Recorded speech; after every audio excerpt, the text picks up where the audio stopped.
ఈరోజు మన రెసిపీ వచ్చేసి ఎంతో టేస్టీగా ఉండే బొంబాయి రవ్వ ఆనియన్స్తో అయితే బ్రేక్ఫాస్ట్ అండి. ఈ బ్రేక్ఫాస్ట్ చాలా రుచిగా చాలా టేస్టీగా అయితే ఉంటుంది. ఈ బ్రేక్ఫాస్ట్ చేసుకోవడానికి ఎక్కువ సమయం అయితే పట్టదండి. తక్కువ సమయంలోనే ఈజీగా చేసుకోవచ్చు. ఇంట్లో వాళ్ళందరికీ నచ్చుతాయండి ఈ బ్రేక్ఫాస్ట్ అయితే. ఇంకెందుకు ఫ్రెండ్స్ ఆలస్యం, ఎలా చేయాలో ఏంటో అనేది వీడియోలోకి అయితే వెళ్ళిపోయి చూద్దామా మరి. ఇంకా ముందుగా ఒక మిక్సింగ్ బౌల్ అయితే తీసుకొని అందులోకి ఇలా చిన్నగా కట్ చేసుకున్న ఆనియన్స్ అయితే వేసుకోవాలి. ఇంకా ఇలా బాగా ప్రెస్ చేసుకుంటూ వేసుకోవాలి. ఇంకా నేను ఇక్కడ 3 ఉల్లిపాయలు అయితే చిన్నగా కట్ చేసుకున్నాను. ఇంక ఇప్పుడు ఇందులోకి రుచికి తగినంత సాల్ట్, అలాగే ఒక 1/2 టీ స్పూన్ దాకా కారం, అలాగే ఒక 1/4 టీ స్పూన్ దాకా గరం మసాలా, ఒక 1/2 టీ స్పూన్ దాకా ధనియాల పొడి, ఒక 1/4 టీ స్పూన్ దాకా వేయించుకున్న జీలకర్ర పొడి.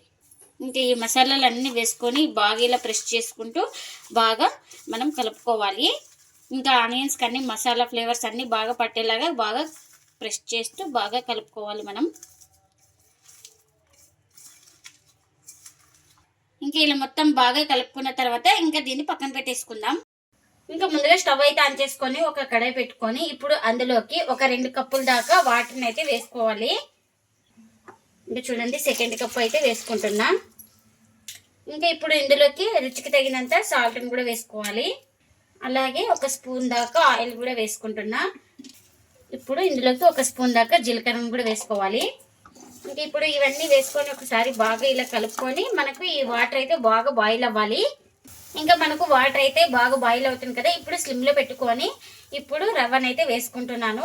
ఇంకా ముందుగా ఒక కప్ అయితే వేసుకొని వెంటనే కలపలేకపోతే మనకు రవ్వ అనేది ఉంట కడుతుంది కాబట్టి ఫస్ట్ ముందుగా ఒక కప్ అయితే వేసుకొని ఇలా ఉండలు లేకుండా ఎక్కడ కలుపుకోవాలి. ఇంకా ముందుగా ఒక కప్ అయితే వేసుకున్నాం కదా, ఇప్పుడు ఈ 1/2 కప్పు కూడా వేసుకొని బాగా కలుపుకోవాలి. ఎక్కడ ఉండలు లేకుండా మొత్తం వచ్చేసి మనం 2 కప్పుల వాటర్కి 1.5 కప్పు రవ్వ అయితే తీసుకున్నాను నేను ఇక్కడ. ఇలా కలుపుతూ ఒక 2 నుంచి 3 నిమిషాల పాటు అయితే ఉడికించుకోవాలి. అప్పుడే మనకు రవ్వ అనేది బాగా ఉడుకుతుంది. ఇంకా ఇలా ఒక 2 నిమిషాల తర్వాత అయితే మనకు ఇక్కడ అయితే చూపిస్తున్నాను చూడండి, ఇలా ఉండే చుట్టకి రావాలి. అప్పుడే పర్ఫెక్ట్గా ఉన్నట్టు మనకు. ఇంకా ఇప్పుడు స్టవ్ అయితే ఆఫ్ చేసుకొని పూర్తిగా చల్లారనివ్వాలి. ఇంకా చూడండి, చల్లారిన తర్వాత అయితే ఒక ప్లేట్లోకి అయితే తీసుకున్నాను. ఇంకా ఇలా బాగా ప్రెస్ చేసుకుంటూ బాగా సాఫ్ట్గా వచ్చే వరకు అయితే పిండిని బాగా కలుపుకోవాలి. ఇక్కడ చూపిస్తున్నాను కదా, ఈ విధంగా అయితే పిండిని బాగా ఇలా ప్రెస్ చేస్తూ కలుపుకోవాలి. చూడండి, ఇక్కడ చూపిస్తున్నాను కదా.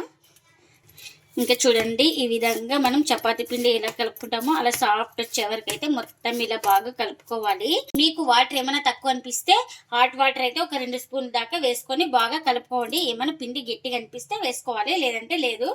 ఇప్పుడు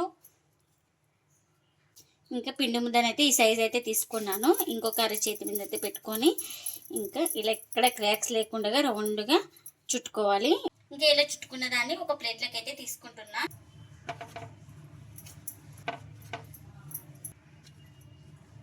ఇంకా ఎన్నైతే అన్నీ ఇలానే చేసుకోవాలి.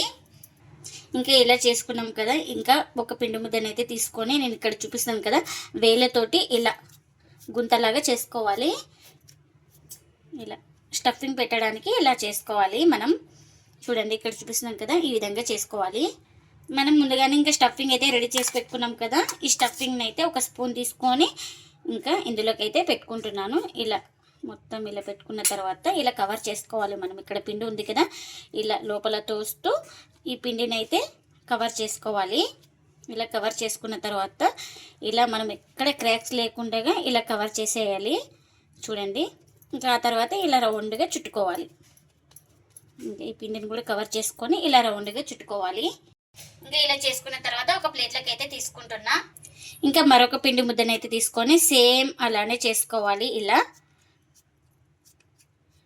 బాగా ఇక్కడ చూపిస్తున్నాం కదా, వేళ్ళతోటి ఇలా రౌండ్గా మనం స్టఫింగ్ అయితే పెట్టుకోవడానికి ఇలా చేసుకోవాలి. ఇంకా ఇప్పుడు స్టఫింగ్ అయితే పెడుతున్నాను. ఇలా స్టఫింగ్ పెట్టుకొని ఇంకా ఈ స్టఫింగ్ ఇలా వేళ్ళతోటి ఇలా ప్రెస్ చేస్తూ ఇలా మనం రౌండ్గా ఎక్కడ గ్యాప్స్ లేకుండా ఇలా చుట్టుకోవాలి. చూడండి, ఇక్కడ చూపిస్తున్నాను కదా, ఈ విధంగా ఎక్స్ట్రా పిండి అయితే ఉంటుంది కదా, ఇలా ఇంకా మనం పెట్టిన స్టఫింగ్ ఎక్కడ కనిపించకుండా మనం ఇలా బాగా ఎక్కడ కనిపించకుండా ఇలా చుట్టుకోవాలి. ఇంకా ఇది కూడా ప్లేట్లోకి అయితే తీసుకుంటున్నా. ఇంకా అన్నీ ఇలానే చేసుకోవాలి. ఇంకా నేను ఇక్కడ ఒక బౌల్ తీసుకొని ఇందులోకి ఒక 3 స్పూన్ దాకా మైదా అయితే తీసుకున్నాను. అలాగే ఇప్పుడు కాస్త సాల్ట్ అయితే వేసుకోవాలి ఇందులోకి. ఇంకా సాల్ట్ వేసుకున్న తర్వాత కాస్త వాటర్ అయితే వేసుకొని ఎక్కడ ఉండలు లేకుండా బాగా కలుపుకోవాలి. మనకు ఈ లిక్విడ్ అనేది కొంచెం థిక్నెస్గానే ఉండాలి, ఎక్కువ పలుచగా లేకుండా. ఇంకా చూడండి ఈ విధంగా అయితే కలిపి పెట్టుకున్నాను. ఇంకా ఇలా రెడీ చేసి పెట్టుకున్నాం కదా, ఇంకా వీటిని ఇలా డిప్ చేసుకోవాలి. ఈ విధంగా 2 వైపులా బాగా డిప్ చేసుకోవాలి. ఇంకా ఇలా డిప్ చేసుకున్న తర్వాత ఆయిల్ కూడా హీట్ అయిందండి. ఇంకా ఆయిల్లోకి అయితే నిదానంగా ఇలా వేసుకోవాలి.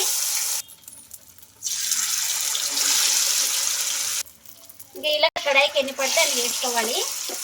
ఇంకా వీటిని అయితే ఒక సైడ్ కాలిన తర్వాత మరోవైపు అయితే టర్న్ చేసుకోవాలి. ఇంకా చూడండి ఒక సైడ్ కాలిన తర్వాత మరోవైపు అయితే ఇలా నిదానంగా టర్న్ చేసుకోవాలి. ఇంకా వీటిని అటు ఇటు తిప్పుకుంటూ బాగా క్రిస్పీగా వచ్చే వరకు అయితే ఫ్రై చేసుకోవాలి మనం. ఇంకా అటు ఇటు తిప్పుకుంటూ బాగా కాల్చుకున్నానండి. ఇవైతే రెడీ అయిపోయినాయి మనకు. ఇంకా వీటిని ఒక ప్లేట్లోకి అయితే తీసుకుందాం. ఇలా క్రిస్పీగా వచ్చే వరకు బాగా ఫ్రై చేసుకోవాలి. మంటను స్లిమ్లో పెట్టుకొని అటు ఇటు తిప్పుకుంటూ బాగా కాల్చుకుంటే లోపల దాకా బాగా కాలుతుంది మనకు. ఇంకా మిగిలిన వాటిని కూడా ఇప్పుడు ఇలా నిదానంగా ఆయిల్లోకి అయితే వేసుకోవాలి.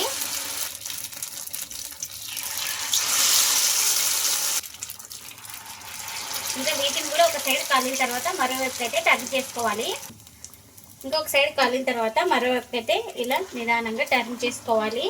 ఇంకా ఈ వైపు కూడా బాగా కాల్చుకోవాలి.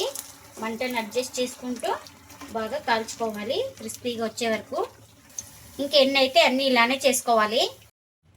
బొంబాయి రవ్వ ఆనియన్స్తో చేసుకునే ఈ బ్రేక్ఫాస్ట్ రెడీ అయిపోయిందండి. ఇంకా ప్లేట్లకు అయితే సర్వ్ చేస్తున్నా. దీన్ని బ్రేక్ఫాస్ట్ గాను, ఈవినింగ్ స్నాక్ గాను, నైట్ డిన్నర్ గాను ఎలా అయినా చేసుకోవచ్చండి. చాలా టేస్టీగా అయితే ఉంటాయి. ఇంకా వీటిని ఎవరైనా ఇష్టంగా తింటారండి, అంత టేస్టీగా అయితే ఉంటాయి. ఇంకా దీన్ని సాస్తో అయినా సర్వ్ చేసుకోవచ్చు, ఉత్తదైనా తినేయచ్చండి, అంత టేస్టీగా అయితే ఉంటాయి. ఇంకా చూడండి లోపల స్టఫింగ్ కూడా ఎంత బాగా కుక్ అయిందో, మనకి ఎక్కడ పిండి అయితే లేదు, చాలా బాగా కుక్ అయిందండి. మీరు కూడా తప్పకుండా ఒకసారి ఈ రెసిపీని ట్రై చేసి మీకు ఎలా వచ్చిందో కామెంట్ అయితే చేయండి ఫ్రెండ్స్. ఇదండి ఇవాళ వీడియో. ఈ వీడియో కనుక నచ్చితే ప్లీజ్ లైక్ చేయండి, షేర్ చేయండి, కామెంట్ చేయండి. అలాగే లైక్ చేసి సపోర్ట్ చేయండి friends. Thanks for watching. Bye bye.